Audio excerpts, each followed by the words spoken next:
Bienvenidos, muy buenos días. Muy amables por acompañarnos siempre desde esta hora.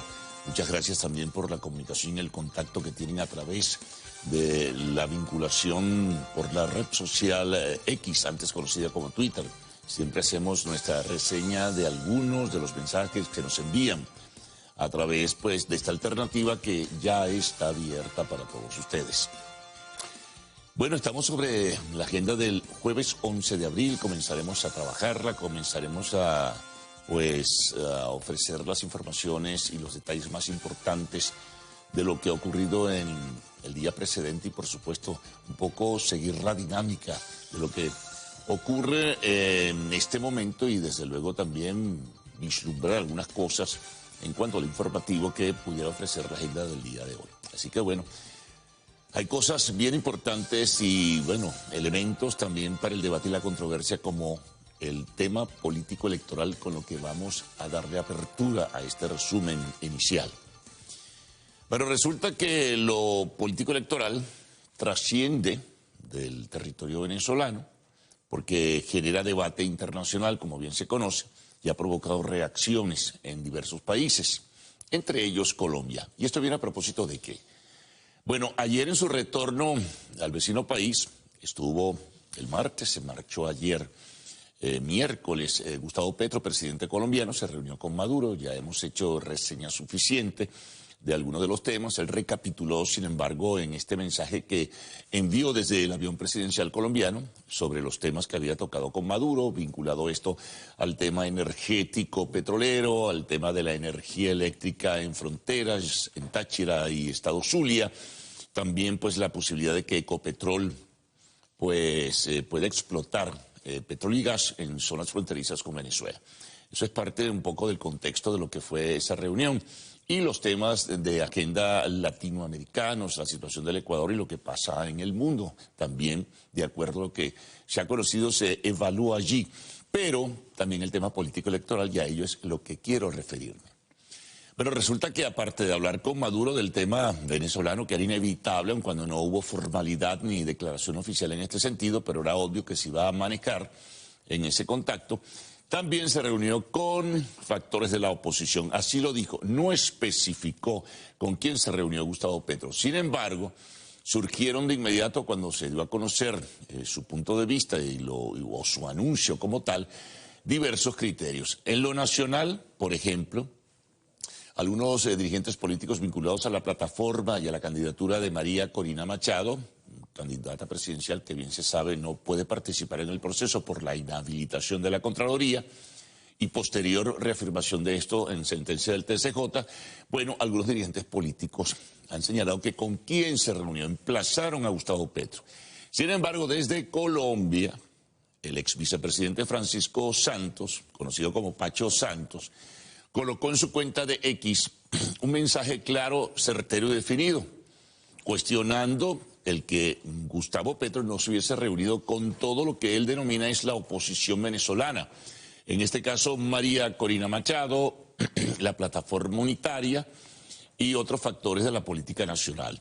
Porque según Pacho Santos, se reunió fue con Manuel Rosales, quien está postulado y admitido por el CNE como candidato presidencial de Un Nuevo Tiempo, que es su partido, y de Fuerza Vecinal y de otra organización política, a la espera de lo que pueda ocurrir o lo que pueda surgir en todo caso como decisión de parte de la plataforma unitaria para definir el uso de la tarjeta del AMBUT, que por lo pronto está en manos en representación como tal para la candidatura de otra persona, que es el diplomático Edmundo González Urrutia. Ha armado un buen jaleo a través de la red, Pacho Santos señalando que Manuel Rosales no representa a la oposición venezolana. Sin embargo, hay que recordar que a Un Nuevo Tiempo el partido Rosales forma parte de la plataforma unitaria.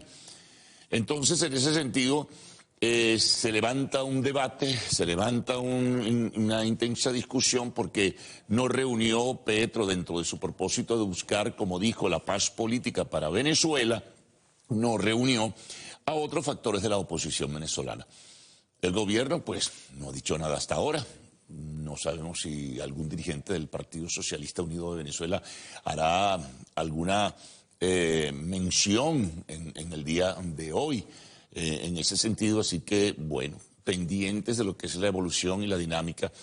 Entre tanto, el interés fundamental se centra en la decisión que tomará un sector de la oposición, el que se agrupa alrededor de la plataforma unitaria, con la candidatura definitiva unitaria que dicen tendrán que escoger. Hay dos alternativas que tienen, o es Manuel Rosales o es Edmundo González Urrutia, y saber si Rosales se inclinaría hacia la candidatura de González Urrutia, que representa la tarjeta de la Mesa de la Unidad Democrática, la MUD, la famosa tarjeta de la manito. Bueno, un asunto del que estaremos pendientes para la reseña informativa correspondiente. Bueno, seguimos transitando sobre nuestra agenda del jueves 11 de abril. El tema de la detención del del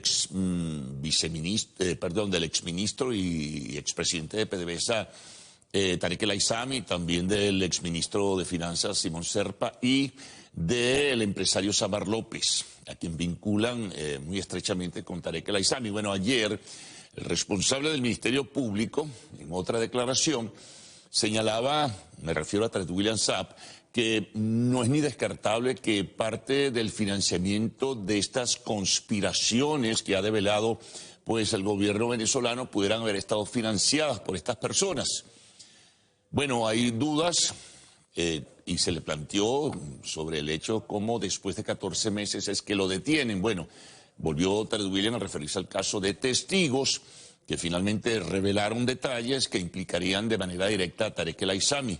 Habló también de amenazas que pesaban sobre los familiares de los detenidos vinculados a la trama de PDVSA Cripto. En ese sentido también se planteó, bueno, ¿y dónde estaba?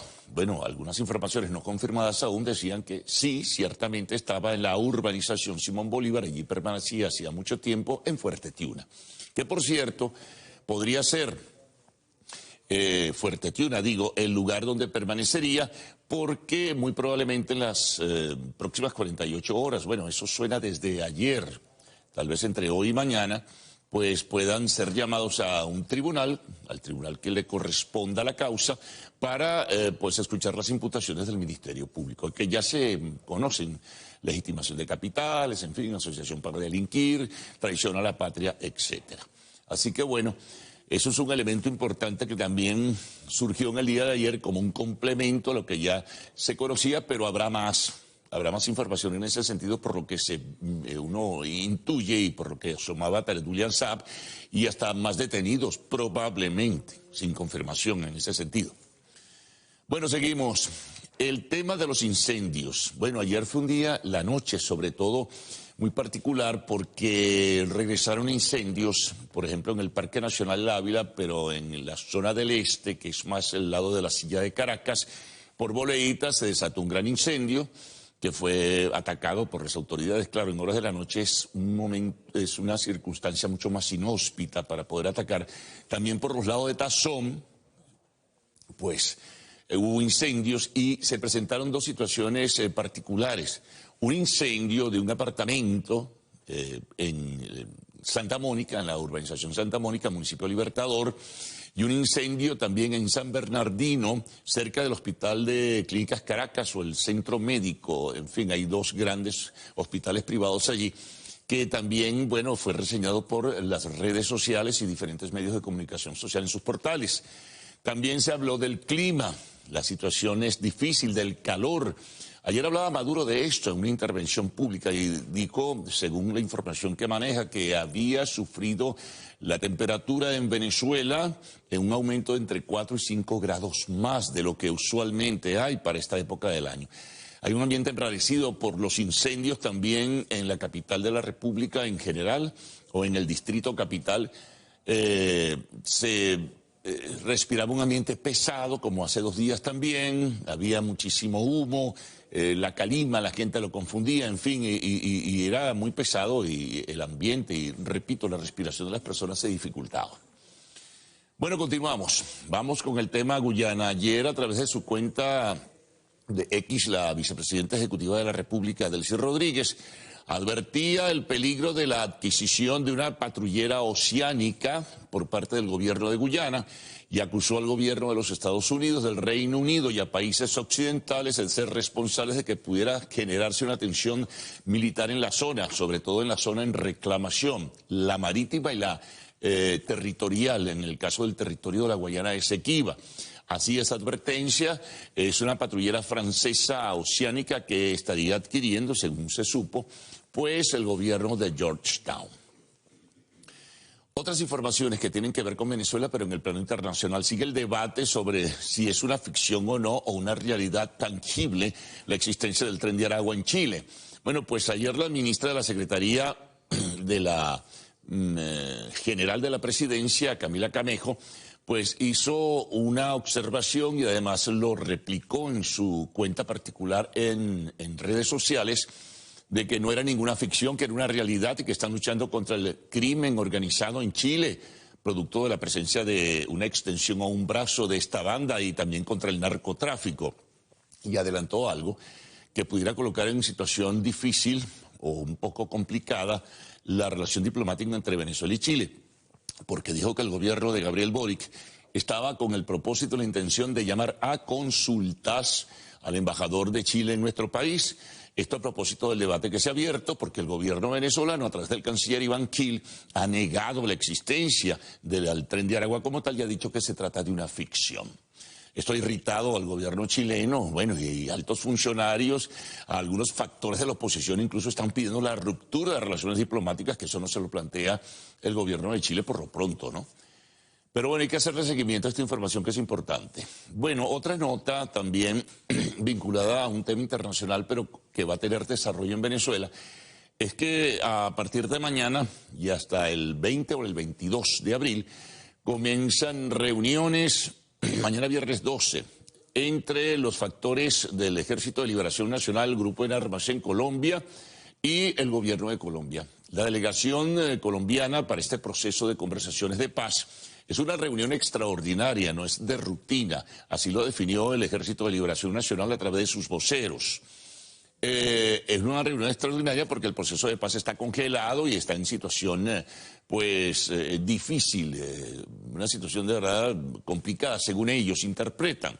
Entonces, ya está la delegación del gobierno de Petro acá en Venezuela, llegó ayer, y hoy llegará la delegación del Ejército de Liberación Nacional encabezada por alias Pablo Beltrán, quien es el jefe. También vendrá el jefe del grupo, alias Antonio García, pero él no va a participar porque no forma parte de la comisión que está negociando con el gobierno de Gustavo Petro, pues la paz definitiva. Y bueno, hay un acuerdo de cese al fuego bilateral, pero está como que dice que pende de un hilo, así como con las disidencias de las FARC.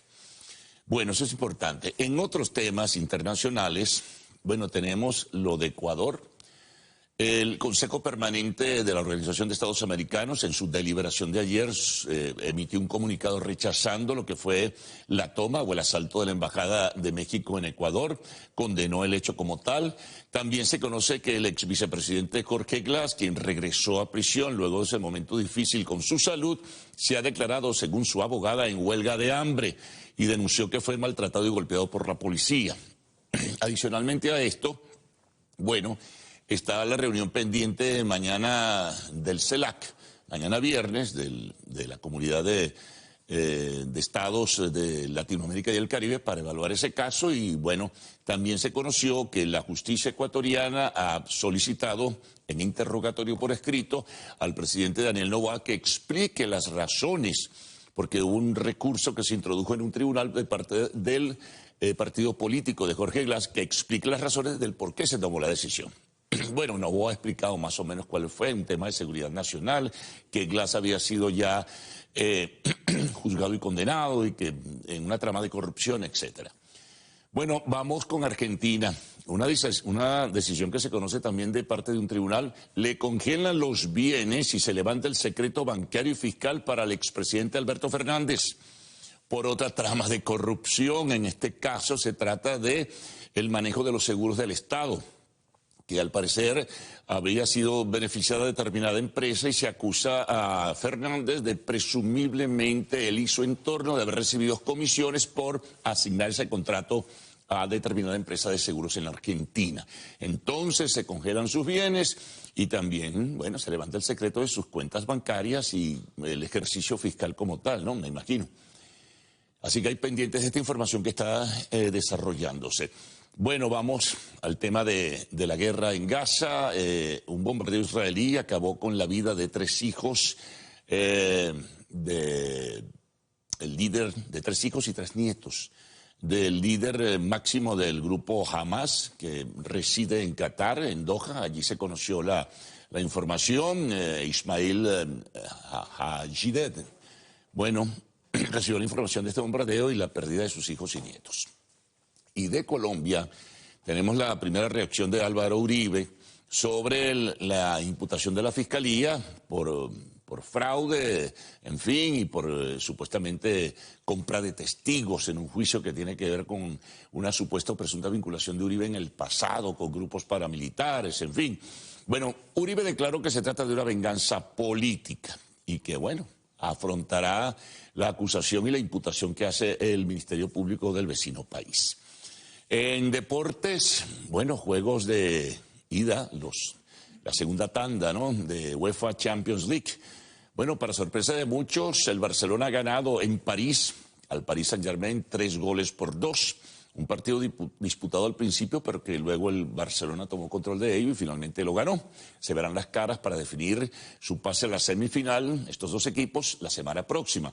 Igual que el Atlético de Madrid, en el Civitas Metropolitano de la capital española, logró el triunfo 2-1 sobre el Borussia Dortmund. También el próximo martes definirán quién pasa a la semifinal. Se pone caliente el asunto.